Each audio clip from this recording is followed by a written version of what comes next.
तो hey guys, welcome back to the channel. आज की इस वीडियो में हम बात करने वाले हैं बोरुटो के चैप्टर 80 के बारे में। हर बार के चैप्टर की तरह इस बार का चैप्टर भी किसी से कम नहीं था। लिटरली इस चैप्टर में हमें देखने को मिला है सारादा ने अपनी मांगे की शारिंगन अवेकन कर ली है। और क्या आपको पता है इसकी मांगे की शारिंगन का पैटर्न किशिमोटो सेंसेई ने हमें नारुतो शिपुडन में पहले ही दिखा दिया था। और साथ साथ इस बार का चैप्टर टाइम स्किप आने से पहले बोरुटो का लास्ट चैप्टर होगा। अब और टाइम जाया नहीं करते, फिर जल्दी से चैप्टर पर आते हैं। इस बार चैप्टर का टाइटल है व्हाट डैड वुड डू। ये टाइटल इस चैप्टर में बोरुटो के लिए है कि क्या होता अगर करंट सिचुएशन में बोरुटो की जगह नारुतो होता, तो बोरुटो की जगह इस सिचुएशन में वो क्या करता। तो चैप्टर स्टार्ट होता है सारादा के इस जहर कवर पेज से। पता नहीं इकिमोटो सेंसेई सारादा को ऐसा दिखाकर क्या प्रूव करना चाहता है। तो चैप्टर के स्टार्ट में हम देखते हैं बोरुटो भाग रहा होता है। इधर शिकामारू एडा से पूछता है क्या तुम श्योर हो लॉर्ड साइमन की मौत हो गई है, वो भी बोरुटो के हाथों। इधर एडा आंसर देने से हिचकिचाती है, बट कवाकी एडा का पकड़ लेता है कॉलर। तो कवाकी के ऐसे करने की वजह से एडा यस बोल देती है। आगे हम देखते हैं मिर्सकी इधर सेज मोड में है और वो बोरुटो को मारना चाहता है। सारादा मिर्सकी को बोरुटो के पीछे जाने के लिए रोकती है, बट मिर्सकी किसी की नहीं सुनता। इधर शिकामारू ये अनाउंस कर देता है कि लॉर्ड साइमन की मौत हो गई है और उसे बोरुटो ने मारा है। इस अनाउंसमेंट को सुनकर सुमिरे शॉक हो जाती है और बोलती है जो लाइट पहले अपीयर हुई थी उस लाइट का इस मामले से जरूर कुछ लेना देना, यहाँ पर जरूर कुछ हुआ है। इधर से हमें पता चलता है कि सारादा के साथ सुमिरे भी एडा के स्पेल से अनअफेक्टेड है। आगे सुमिरे के साथ साथ सारादा भी इस अनाउंसमेंट को सुनकर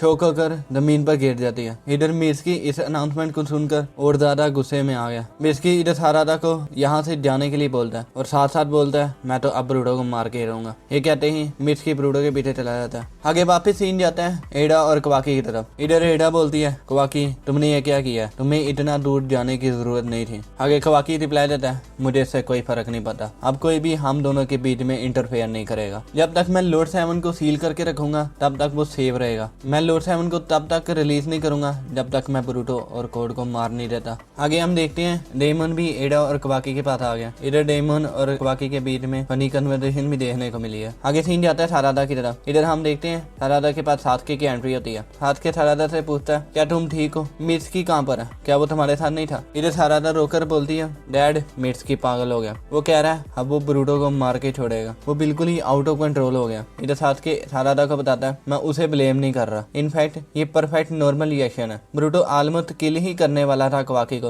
और अभी हमें पता चला कि नारुतो और हिनाटा के साथ बोरुटो ने क्या किया। इससे पहले कि वो कोनोहा विलेज से निकल जाए मैं उसे यहाँ से जाने नहीं दूंगा, तुम वापस विलेज की तरफ जाओ। सात्के की ये बात सुनकर सारादा सोचने में पड़ जाती है यहाँ पर क्या चल रहा है, क्यों डैड ये सब कुछ कर रहे हैं, हर किसी के साथ यहाँ पर क्या हुआ। इधर से हमें ये पता चलता है कि जहाँ पर हमें लग रहा था कि सात्के एडा के स्पेल से अनअफेक्टेड होगा, बट ऐसा नहीं हुआ और इधर देखने को मिला है सात्के भी एडा के स्पेल से अफेक्टेड है। वैसे मुझे ये समझ नहीं लग रही सात्के एडा के स्पेल से अफेक्टेड कैसे है। जहाँ तक कि मुझे पता है सात्के की लीनियर डायरेक्ट बिलोंग करती है और सुसुकी कागुया से, तो इस तरह तो सात्के को भी एडा के स्पेल से अनअफेक्टेड रहना चाहिए। पता नहीं इसके पीछे क्या लॉजिक है, बट अभी तक जहाँ तक मुझे पता है सारादा और सुमिरे एडा के स्पेल से अनअफेक्टेड इसलिए हैं बिकॉज वो दोनों बोरुटो से प्यार करते हैं। बाकी इसके अलावा मुझे और कोई लॉजिक नजर नहीं आ रहा। खैर इस पर फिर कभी बात करेंगे। आगे सुमिरे सारादा को कांटेक्ट करती है। सुमिरे इधर सारादा से बोलती है सारादा क्या तुम मुझे सुन पा रही हो। सारादा मैं तुमसे सिर्फ एक बात पूछूंगी, हमारे पास टाइम नहीं है तो इसलिए जल्दी करना। क्या तुम इस वक्त बिल्कुल ठीक हो, क्या तुम्हें इस वक्त कोई अजीब सी फीलिंग महसूस नहीं हो रही। आगे सीन जाता है बोरुटो की तरफ। बोरुटो इधर भाग रहा होता है। इन दिन का बनाया हुआ कार्टून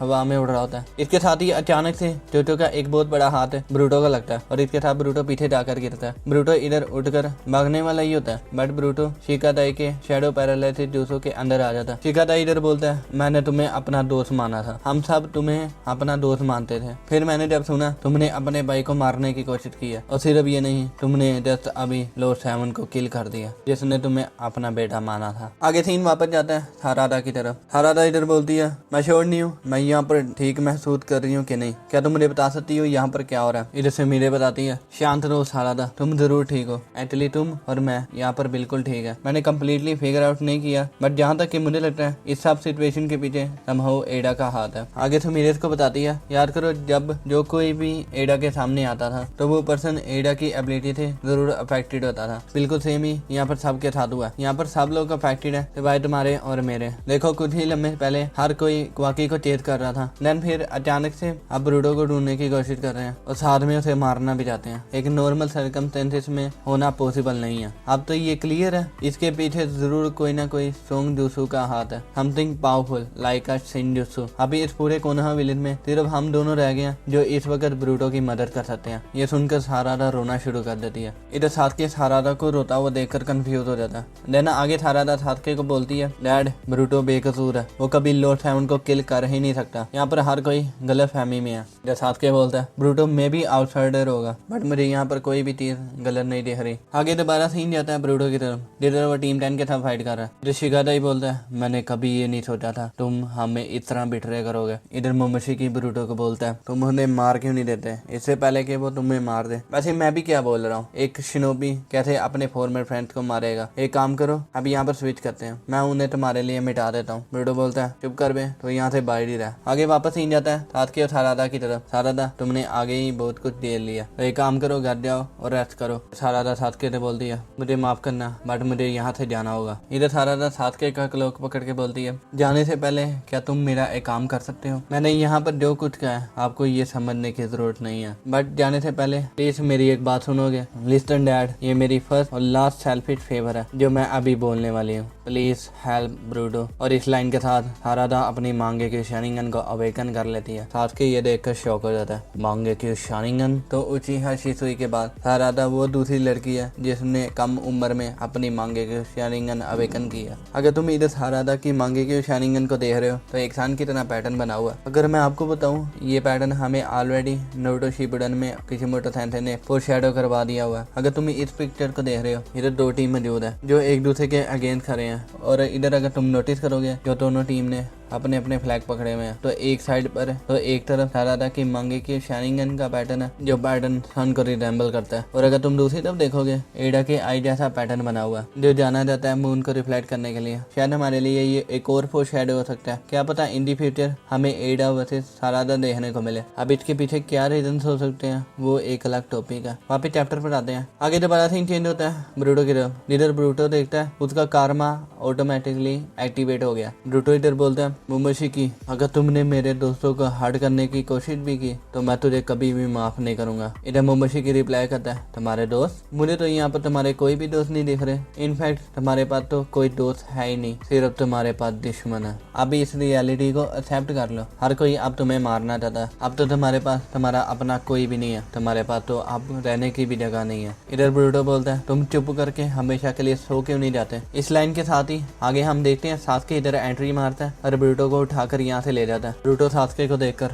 शॉक हो जाता है। आगे साथके ब्रूटो को बताता है कि किस तरह अभी भी साथके को वो दिन याद है कि जब वो पहली बार नारुतो के घर विजिट किया था। ये वो दिन था जब उसने साथके को उसका स्टूडेंट बनने के लिए बोला। देन उसने बहुत जल्द रासेंगन मास्टर किया और बाद में किस तरह उन्होंने मोमोशिकी के साथ फाइट की और फिर हम जीत गए। मैं आपको बता दूं, इधर साथके कवाकी की बात कर रहा है। आगे एडा सैंडवेगन से साथके और ब्रूटो को देख रही होती है और इसके साथ ही वो उनके पीछे जाने के लिए डिसाइड कर लेती है। आगे दोबारा सीन जाता है ब्रूटो और साथके की तरफ, जिधर वो दोनों कोनहा विलेज के साथके इधर बोलता है, और नाउ हम यहाँ पर बिल्कुल ठीक है, हम यहाँ पर रेस्ट करते हैं और फिर बाद में यहाँ से चले जाएंगे। इधर ब्रूटो साथके से बोलता है, अंकल साथके, तुम ये जानकर भी मेरी क्यों मदद कर रहे हो कि मैं कोनहा विलेज का एनिमी हूँ। इधर साथके ब्रूटो को इसका रीजन बताता है। अपने हेडबैंड को देखो, ये वो हेडबैंड है जो मैंने कवाकी को दिया था, बट फॉर सम रीजन अब ये तुम्हारे पास है, और मैं ये भी जानता हूँ मोमोशिकी इस वक्त तुम्हारे अंदर है जो उसे कवाकी के अंदर होना चाहिए, but at the same time मुझे यहाँ पर बिल्कुल भी ठीक नहीं लग रहा। मैं जब भी तुम्हें कवाकी की जगह सोचता हूँ मेरा मन मुझे ऐसा सोचने के लिए रोकता है और ये काफी टेरिफाइंग भी है। मैं अब अपनी मेमोरीज पर ट्रस्ट नहीं करता। मैं ये नहीं जानता था मुझे अब किस पर बिलीव करना चाहिए, और फिर मैंने ये डिसाइड किया अगर वो चाहती है मैं तुम्हारी मदद करूँ तो फिर मैं तुम्हारी मदद जरूर करूंगा, यहाँ तक कि अगर मेरी जिंदगी क्यों खतरे में हो मैं उसके लिए अपनी जान भी दे दूंगा। ये सुनकर मोमोशिकी की फट जाती है। क्या इसका दिमाग ठीक है? ये सिर्फ अपनी बेटी के लिए ब्रूटो की मदद करने वाला है। उसे तो इस वक्त ब्रूटो को अपना एनिमी मानना चाहिए। और ब्रूटो को गुस्से से बोलता है, ब्रूटो इस एक इंसान से तुम्हारा क्या होगा, ये भूलो मत, तुम ऑलरेडी बहुत कुछ खो चुके हो। तुम्हें पता ना एडा ने यहाँ पर ओमनीपोटेंस यूज किया, अगर तुम एडा को मार भी दोगे तो चीजें दोबारा बदलने वाली नहीं है, तो तुम हार मान लो, इससे कुछ नहीं होने वाला। इधर ब्रूटो मोमोशिकी बोलता है, तुझे क्या हुआ, तेरी इधर क्यों फटी जा रही है। आगे मोमोशिकी ब्रूटो को चलाकर बोलता है, मैं इधर ये कह रहा हूँ तुम्हारा रोल यहाँ पर खत्म हो चुका है, तो पूरी जिंदगी लूजर बनने से अच्छा तुम अपनी बॉडी मुझे दे दो और हमेशा के लिए सो जाओ। आगे ब्रूटो बोलता है, तेरी इधर क्यों फटी जा रही है, मुझे इधर कुछ भी फर्क नहीं पड़ता, लूजर मैं नहीं तुम हो, एक काम करो मेरी बजाय तुम ही हमेशा के लिए सो जाओ। इसके पास तो क्या क्रेजी मेंटली रिजॉल्व है। इधर ब्रूटो नोटिस करता है एडा यहाँ पर पहुंच चुकी है। एडा इधर बोलती है, मैं जानती हूँ माफी मांगने से अब कुछ नहीं होने वाला, दिल मैं तुमसे माफी मांगती हूँ ब्रूटो, मैं सिर्फ कवाकी की मदद करना चाहती थी, मुझे ये नहीं पता था चीजें इस तरह बदल जाएंगे, मुझे खुद नहीं पता यहाँ पर क्या हुआ। समथिंग सिमिलर पहले ऑलरेडी मेरे साथ हो चुका हुआ, वो तो बाद में वक्त गुजरने के साथ मुझे पता चला, हर कोई मेरे स्पेल से अफेक्टेड है। देन आगे ब्रूटो एडा को बताता है, तुम्हारा डिजायर और तुम्हारी ट्रू पावर ओमनीपोटेंस, इन दोनों ने कवाकी के डिजायर को एक रियलिटी में बदल दिया। अब वो ये हो रहा है जो कवाकी हमेशा से चाहता था। आगे एडा बोलती है, ये सब कुछ होने के बाद भी तुम शांत कैसे बैठे हुए हो, मुझे लगा तुम टोटली डिप्रेस हो जाओगे। इधर ब्रूटो रिप्लाई देता है, हाँ तुमने ठीक कहा, मैं डिप्रेस तो हूँ, बट इससे ज्यादा मैं उसके बारे में सोच रहा हूँ जो अकेलापन मैं अभी इस वक्त महसूस कर रहा हूँ। वो भी कभी अकेला रहता था, मुझे लगा मैं उसे अच्छी तरह जानता हूँ, बट मैं गलत निकला। अब जाकर मुझे समझ लगी कि लोनली होना क्या होता है। इधर सास के ब्रूटो को बताता है, ब्रूटो भी सेम टू सेम ऐसा ही था जिस तरह तुम अभी इस वक्त हो, सेम टू सेम इस तरह नारुतो अपने बचपन में होता था जो हमेशा अकेला रहता था। तो तुम मुझे अपने एक्शन से ये प्रूव करके दिखाओ कि वाकई तुम नारुतो के बेटे हो। ये सुनकर मोमोशिकी फटी जा रही है, बिकॉज वो सोच रहा था जब ब्रूटो सब कुछ खो देगा और जब वो सब कुछ खोने के बाद डिप्रेस हो जाएगा तो फिर मैं उसे और डिस्पेयर बनाकर उसके लिए जीने की बजाय खत्म कर दूंगा और फिर बाद में मैं उसकी बॉडी ले लूंगा, बट ऐसा नहीं हुआ। ब्रूटो इधर बोलता है, मोमोशिकी तुम्हें ये अब अच्छी तरह जान लेना चाहिए क्या हुआ अगर मैंने सब कुछ खो दिया, बट मैं कभी हार नहीं मानूंगा। तुम्हें पता है ना मेरे अंदर किन शिनोबिस का खून दौड़ है, मेरे dad the 7th Hokage Naruto Uzumaki, मेरी मॉम जो ह्यूगा क्लैन से बिलोंग करती है, हाँ मेरे ग्रैंडपा जो बाद में 4th होकागे थे। ये सब वही शिनोबी हैं जिन्होंने द विल ऑफ फायर को इनहेरिट किया, और मोस्ट इम्पोर्टेंटली मैं भी कोनोहा विल ऑफ फायर का शिनोबी हूँ। इनफैक्ट मैं ही वो हूँ जिसने कवाकी को यह सब कुछ करने में मजबूर किया। वो भी अपनी जगह गलत नहीं है, वो मोमोशिकी की सिचुएशन को रिजोल्व करना चाहता था। ये जानकर भी वो मोमोशिकी को खत्म करना चाहता था कि इसके बाद मेरे डैड उसे हेट करेंगे। ये सब कुछ मेरी वीकनेस की वजह से हुआ जिसे मैं अब फाइनली देख पा रहा हूँ। मैं इस फाइट को ऐसे खत्म नहीं होने दूंगा जिस फाइट में दोनों भाई एक दूसरे को मार डालें। मुझे अब और ज्यादा स्ट्रॉन्ग बनना पड़ेगा ताकि मैं इस ब्रदर फाइट को खत्म कर सकूं। अगर मेरी जगह मेरे डैड नारुतो होते तो वो भी इस सिचुएशन में यही करते। ये सुनकर एडा बोलती है, ब्रूटो क्या तुम श्योर हो, तुम तो अभी इस वक्त 12 साल के हो। आगे एडा बोलती है, इस पूरी सिचुएशन का कारण सिर्फ मैं ही हूँ, तो मुझे अब ये नहीं पता मैं आगे जाके क्या करूंगी, पर ये बात जान लो जब तक तुम दोबारा कोनोहा विलेज में नहीं आ जाते मैं तुमसे वादा करती हूँ मैं तुम दोनों को ढूंढने के लिए कोशिश नहीं करूंगी, चाहे जो कुछ भी हो जाए मैं किसी को तुम दोनों के बारे में नहीं बताऊंगी। आगे ब्रूटो रिप्लाई देता है, प्लीज हरादा की तरफ मेरा ये मैसेज पहुंचा देना कि किस तरह वो उसका शुक्रगुजार है, उसने उसकी मदद के लिए अंकल सास्के को भेजा। हाँ मेरी फिक्र मत करना बिकॉज मैं डेफिनेटली जरूर वापस आऊंगा। डेमन बोलता है, हे ब्रूटो जब तुम वापस आओ जल्दी से ताकतवर बन जाओ, और फिर जब तुम वापस आओ मैं फर्स्ट टाइम तुम्हारे फुल स्ट्रेंथ वाले फॉर्म के साथ लड़ना चाहता हूँ, तो ये याद रखना। इधर ब्रूटो सास्के को इसकी मदद करने के लिए थैंक्स बोलता है, बट आगे सास्के बोलता है, मैं तुम्हारी मदद इसलिए नहीं कर रहा, मैं तुम पर यकीन करता हूँ, मैं तुम्हारी मदद इसलिए कर रहा हूँ बिकॉज मेरी बेटी ये चाहती है। अगले पैनल में हमें सुमीरे और सारादा भी देखने को मिली है। इधर सारादा बोलती है, ब्रूटो डैड प्लीज बी सेफ। आगे सीन जाता है कोड की तरफ। इधर कोड बोलता है, जिगन, इश्की और एडा जिन्हें मैं चाहता था तुमने मुझसे ये सब कुछ छीन लिया। ब्रूटो अब तुम्हें इसकी कीमत मार के चुकानी पड़ेगी। मुझे ये यहाँ पर क्यों लग रहा है कोड 10 डायमेंशन में होने के बावजूद भी एडा के स्पेल से अफेक्टेड हो गया। आई थिंक एडा का स्पेल सिर्फ अर्थ पे काम नहीं किया था बल्कि पूरी यूनिवर्स में काम किया। और दूसरी तरफ कवाकी बोलता है, तुम जहाँ पर मर्जी छुप लो तुम मेरे से बचने वाले नहीं हो, जब तक तुम्हें एक अतोत्सुकी हो मैं तुम्हें मार के ही रहूंगा। ब्रदर तसली ब्रूटो अब ट्रेनिंग करने के लिए जा रहा है और बोलता है, आ जाओ मैं तुम लोगों को दिखाता हूँ, मैं तब तक नहीं रुकूंगा जब तक तुम मेरे आगे झुककर मुझसे रुकने का नहीं बोलते। एंड आगे बोरुटो अपना फेस बनाकर बोलता है, आ जाओ मैं तुम लोगों को दिखाता हूँ, मैं हूँ Boruto Uzumaki, you shit hats. और इस लाइन के साथ बोरुटो का चैप्टर 80 अब खत्म होता है। जाते जाते सैड न्यूज ले जाओ, बोरुटो का मांगा 4 महीने के लिए हाइटर पे चला गया। बट इसके साथ इंटरेस्टिंग वाली बात ये है, बोरुटो में अब टाइम स्किप आ गया। आई होप जब चैप्टर 81 आए तो टाइम स्किप स्टार्ट हो जाए। बाकी ये चैप्टर पढ़ने के बाद आप लोगों का क्या रिएक्शन है, अगले चैप्टर के लिए एक्साइटेड हो गए नहीं? मैं भी क्या पूछ रहा हूँ, हर बोरुटो फैंस अगले चैप्टर के लिए एक्साइटेड रहता है। तो वीडियो को अब यहीं पर खत्म करते हैं। अगर आपको वीडियो अच्छी लगी तो लाइक करें, और अगर एनिमे से रिलेटेड कोई भी कंटेंट देखना पसंद है तो चैनल को दूर से सब्सक्राइब कर ले। मिलते हैं अगली वीडियो में, तब तक के लिए टेक केयर, बाय बाय।